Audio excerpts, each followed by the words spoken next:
Welcome to Erode அம்மாச்சி சமையல். இது நம்ம வீட்டு சமையல். இன்றைக்கி நம்ம பார்க்க போகிறது ஒரு சூப்பரான டேஸ்டான 2 வகையான சட்னி நம்ம அரைக்க போகிறோம். நல்ல மணமாக, நல்ல டேஸ்ட்டாக, நல்ல சுருக்குன்னு எப்படி செய்யலான்றதை பார்ப்போம். நம்மளோட சேனலில் குழம்பு மிளகாய் தூள், ரசப்பொடி, சாம்பார் பொடி, கரம் மசால் பொடி, இட்லி பொடி, மட்டன் மசாலா இது எல்லாமே நல்ல சுகாதாரமான முறையில் நல்ல தரமான பொருட்களை வச்சு நானே என்னுடைய கைப்பட என்னுடைய கண் பார்வையில் உங்களுக்கு நான் எல்லாமே அரைச்சி பொடி பண்ணி உங்களுக்காக நான் தரேன். உங்களுக்கு வேணுன்றவங்க வெப்சைட்லேயும் வாட்ஸ்அப் நம்பரும் உங்களுக்கு தரேன். நீங்கள் வேணுன்றவங்க ஆர்டர் பண்ணி வாங்கிக்கலாம். பாருங்கள், இப்போ நம்ம கொத்தமல்லி புதினா சட்னி அரைக்கிறதுக்கு நம்ம என்ன பண்ணலாம் அப்படின்னு பார்த்தீங்கன்னா, ஒரு டேபிள் ஸ்பூன் அளவுக்கு நீங்கள் உளுந்தம்பருப்பு இந்த அளவுக்கு எடுத்துக்கோங்க.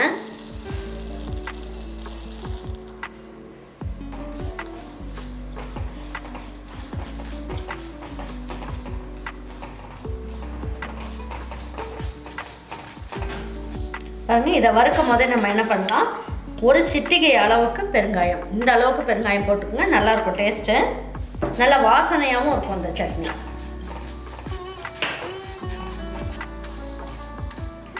இந்த சட்னிக்கு தேவையான அளவுக்கு உப்பையும் இந்த ஸ்டேஜ்லேயே போட்டுருங்க.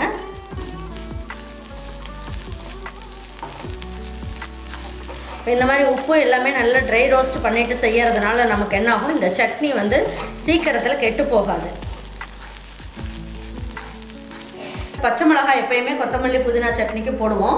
இன்றைக்கி நம்ம காஞ்ச மிளகாய் போட்டுக்கலாம்.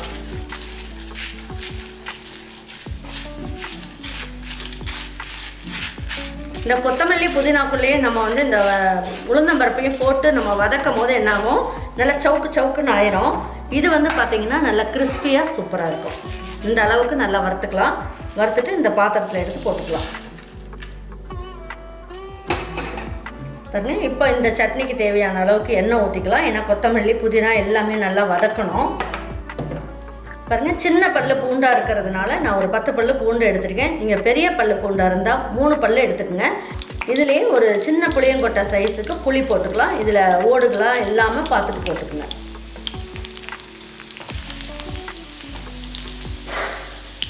இதில் ஒரு கைப்பிடி அளவுக்கு கருவேப்பிலை,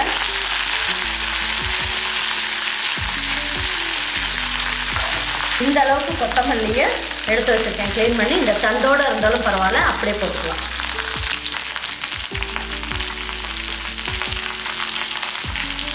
இதில் புதினாவும் எடுத்து போட்டுக்கலாம். அது ஒரு கைப்பிடி அளவுக்கு போட்டுக்கலாம்.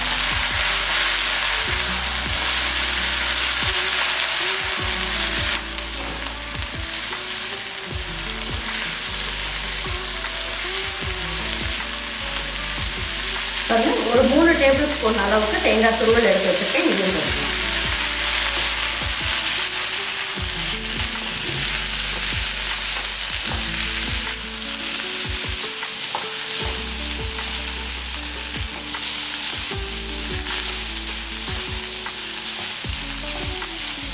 பாருங்க, இந்த அளவுக்கு வதக்கினா போதும். இது கொஞ்சம் நேரம் ஆறட்டும்.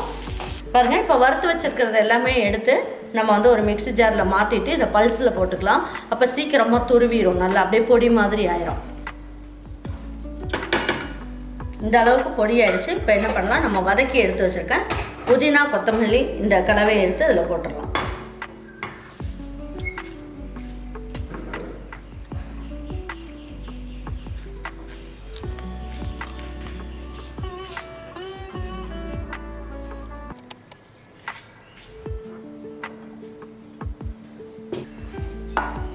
அதாவது நல்லா நைஸாக அரைச்சா இந்த சட்னி பிடிக்கும்னா நீங்கள் நைஸாக அரைச்சிக்கோங்க. இல்லை கொஞ்சம் குறப்பாக அரைக்கணும் அப்படின்னு நினச்சிங்கன்னா அந்த மாதிரி அரைச்சிக்கோங்க. ரெண்டுமே நல்ல டேஸ்ட் கொடுக்கும். நான் இன்றைக்கி நல்லா நைஸாக அரைச்சிட்டு உங்கள்கிட்ட காட்டுறேன். பாருங்கள், கொத்தமல்லி சட்னி இந்த மாதிரி நம்ம அரைச்சி வச்சிட்டோம். இப்போ தேங்காய் சட்னி எப்படி அரைக்கலான்றதை பார்ப்போம். பாருங்கள், இப்போ இந்த தேங்காய் சட்னி அரைக்கிறதுக்கு எப்பயும் மாதிரி நம்ம அரைக்காமல் கொஞ்சம் வித்தியாசமாக அரைக்க போகிறோம்.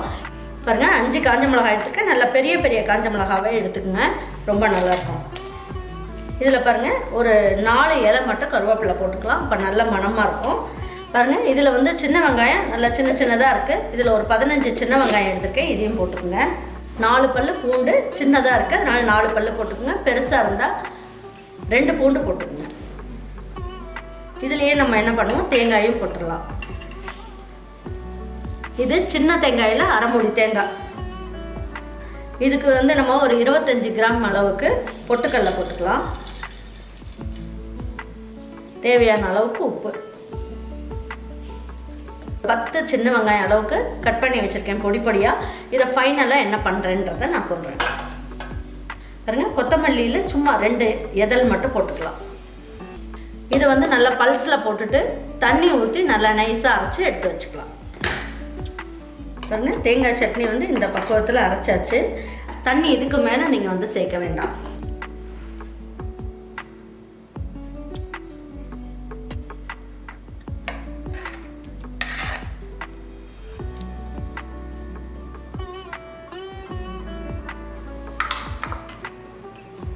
இது ரெண்டுத்துக்கும் இப்போ ஒரு தாளிப்பு கொடுத்துடலாம். நல்லெண்ணெய் இல்லைன்னா கடலெண்ணெய், எந்த எண்ணெய் வேணாலும் நீங்கள் ஊற்றிக்குங்க பாருங்க. கடுகு உளுந்தம் பருப்பு இதில் ஒரு 1/2 ஸ்பூன் அளவுக்கு போட்டு தாளிச்சுக்குங்க. ஸ்லோ ஃப்ளேமில் வச்சுருங்க. இது நல்லா பொரிஞ்சிருச்சு. இப்போ இதுக்கு வந்து என்ன பண்ணலாம், கருவேப்பிலை போட்டுடலாம். போட்டுட்டு இது எல்லாத்தையும் எடுத்து நீங்கள் இதில் தாளிக்க வேண்டாம். இப்போ பாருங்கள், இதுக்கு மட்டும் கொஞ்சமாக போட்டுருங்க. போட்டுட்டு மீதி இருக்கிறதுக்கு என்ன பண்ணலாம், சின்ன வெங்காயம் எடுத்து வச்சேன்னு சொன்னேன் இல்லைங்களா, அதையும் கொஞ்சம் போட்டுக்கலாம்.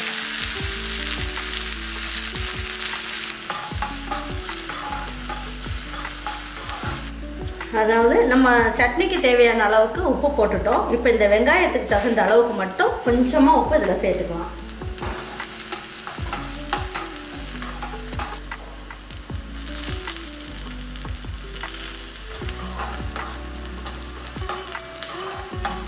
பாருங்க, இப்போ ஸ்டவ் ஆஃப் பண்ணிடுங்க. கொஞ்சமாக கொத்தமல்லி இலையும் போட்டுருங்க. போட்டுட்டு நல்லா ஒரு வதக்கிட்டு இந்த தேங்காய் சட்னிக்கு இதை ஒரு தாளிப்பாக ஊற்றிடலாம்.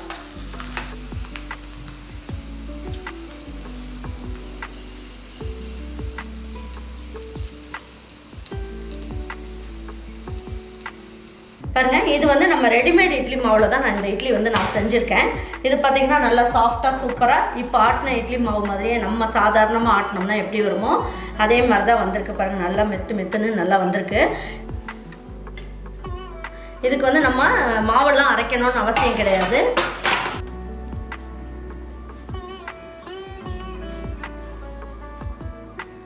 இது ரெடிமேட் இட்லி மாவில் செஞ்சோம் அப்படின்னா யாருமே நம்ப மாட்டாங்க. அந்த அளவுக்கு டேஸ்ட்டும் நல்லாயிருக்கு, இட்லியும் நல்லா சாஃப்டாகவும் இருக்குது.